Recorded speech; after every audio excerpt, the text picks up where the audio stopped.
Hello guys, it's ShelterDrake here doing another Beyblade unboxing. This time we have ShelterDrake. So this is a random booster select, another BX Bay.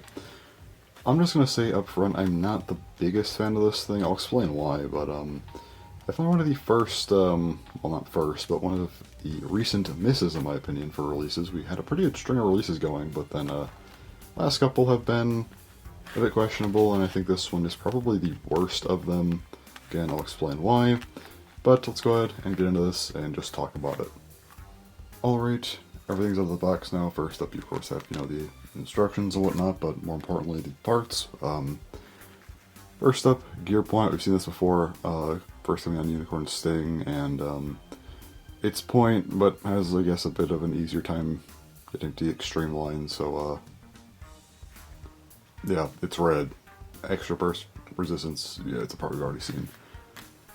Moving on to 780. We've seen 7-sided ratchets before, but this is the first time we're seeing 780 in particular, so I mean, we've seen 80 as well, so just kind of, a 7-sided ratchet taller. Nothing too interesting about this one, but it's technically a new part at least. It's the only part that's new between, the ratchet and bit, which is unfortunate, but it's technically new, I guess. That's fun. And now we get to the blade ShelterDrake. So ShelterDrake is interesting. So the blade doesn't do a whole lot. It just kind of has that kind of black shell style of blade where, it's like a downward slope, and then you have like kind of the more round edge here. It's not jagged like black shell with all the, different protrusions, but still. It's a balanced blade. Looks decent for sure, but it's just not overly interesting. There's not a whole lot going on with this blade. But yeah, black underneath, got the red gear chip. I like the gear chip sticker a lot, actually. This is a really nice design for sure, but I don't know, it just doesn't do a whole lot else other than exist, so yeah, let's go ahead and get into the weights and see how that goes. Alright, let's see here. First up, gear point, we've already seen this, but 2.26 grams. We also got 780, 7.78 grams, decently heavy actually. And then how is ShelterDrake? 32.51, nothing notable, but yeah, it's a blade that, isn't completely terrible, I guess. I mean, it's like at least, better than like sub 30 like we've seen a couple times, but yeah, anyway, the full combo here is 42.55 grams. Not too bad, but just again, nothing like overly impressive really. So putting the full bay together here, let's see what this looks like. Alright, so here we have, let me fix that, there we go. ShelterDrake, 780 gear point. I mean, the bay itself actually looks fairly nice, I would say. Nothing crazy, but it looks nice, but yeah, anyway, let's go and give some comparisons to some other bays. This is Shearer's bay, so I will compare it to Black Shell, which, you don't see what I was talking about here with, like, the kind of sloped design, but, yeah, it's pretty different aside from that, but, like, there are some comparisons. Also, like, these little lines here are kind of like Black Shells, so it's something, I guess, but, we also have, comparing it to the, other bays like Drakes and whatnot, we have Cobalt Drake. I guess we kind of set the gear ship design, otherwise they're very different. Cobalt Dragoon, the, I guess, most distant relative of it, but still, gear ships are kind of similar, but not like overly similar, but somewhat. They're both like kind of dragon based, but very different as well. And Impact Drake, the newest one here. Again, maybe some similarities there, but really nothing else. We'll come back to Impact Drake in a bit, but yeah, save that for last. So anyway, talking about just ShelterDrake as a bay, what do I think about it? I think its physical design is like a 6 out of 10. It's solid, it looks nice. I actually like the blade's design a decent bit. Nothing spectacular, nothing interesting about it, but still, I'd say it's a fairly well-designed blade, all things considered. It's a BX blade, so you expect it to be pretty lackluster and boring at this point in the X line, but still, I think, you know, just shape-wise, it is still pretty solid. But, again, I like the color scheme a lot here. I like the reds that you got going on, for sure. 780 gear point. I mean, they look okay. You know, they work on the bay, I would say. And then, you know, also, yeah, the gear chip design, again, it's just really, really nice looking. But, beyond that, though, it's conceptual design. How interesting is the bay just thematically?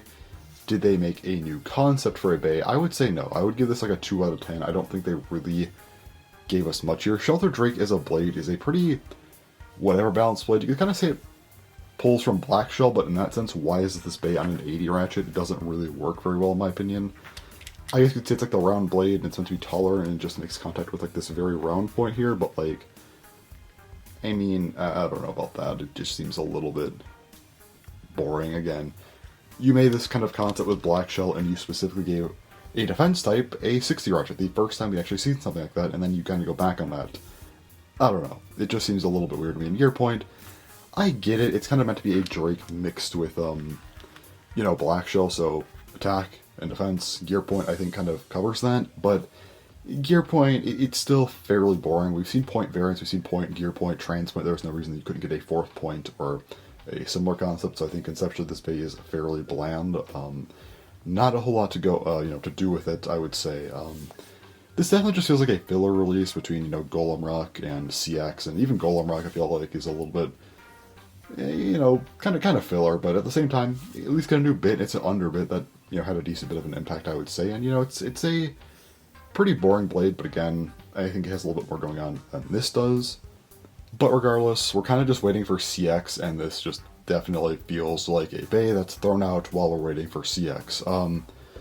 Also, just to cover it, there was the whole, like, Impact Drake thing with, the whole, like, secret mode. So there's this whole thing where if you basically swap the parts, you take off 960 Low Rush from Impact Drake, and then you take, you know, 780 Gear Point from ShelterDrake, and then you put these together. There's like a secret mechanism they've said where, you know, you put these together and apparently it does something, which this is like a marketing thing, by the way. This does absolutely nothing. There's no like hidden switch that suddenly makes Impact Drake like better or anything. The whole idea is that being taller means you make more contact with the rubber, and I guess that's supposed to be like a big deal, you know, because it's less about up here, more about down here, obviously. But it's a marketing gimmick. This is like probably just how they wanted to sell this bay, because, you know, first up, 780 Gear Point. You're selling the prize parts. Congratulations. But also, it just gives you a reason to actually want this bay in general. I don't know. It just felt like a way to really try and sell you on a bay that doesn't have a whole lot going for it. All I can really give this bay credit for is that it looks cool. I think the blade, aside from that, it's light. Again, BX bays, you gotta start maybe making these a little bit heavier, I feel. I know Whale Wave did a really good job with that, but I don't know, I feel like a lot of BX bays, aside from that, maybe like Cobalt Dragoon as well, but I guess they're also tiring out beat, but that was like right after UX even started, but still, I think that if we're gonna get more BX bays, you gotta make them a little bit better, because I feel like UX is otherwise taken over. Not saying there aren't good BX bays still, it's just, you know, I've noticed the past couple BX releases have been lighter than they should be, and yeah, I know UX has also kind of had this issue, but I feel like it's a little bit better with UX, so anyway, but again, it's just kind of a bland bay, nothing really notable. Gear points reused. 780 is technically new, but both 7 and 80 are fairly dated parts at this point. We've seen them for a while, so getting them in one, I guess it's new, but still nothing overly notable. And then, yeah, ShelterDrake just, it exists. I can just say that, and I think the bay as a concept, you know, the full combo, pretty uninteresting, doesn't work that well together, and yeah, beyond that, I think the only real notable thing for me is, again, the design. I think looks pretty solid. Again, I go like a 6 out of 10.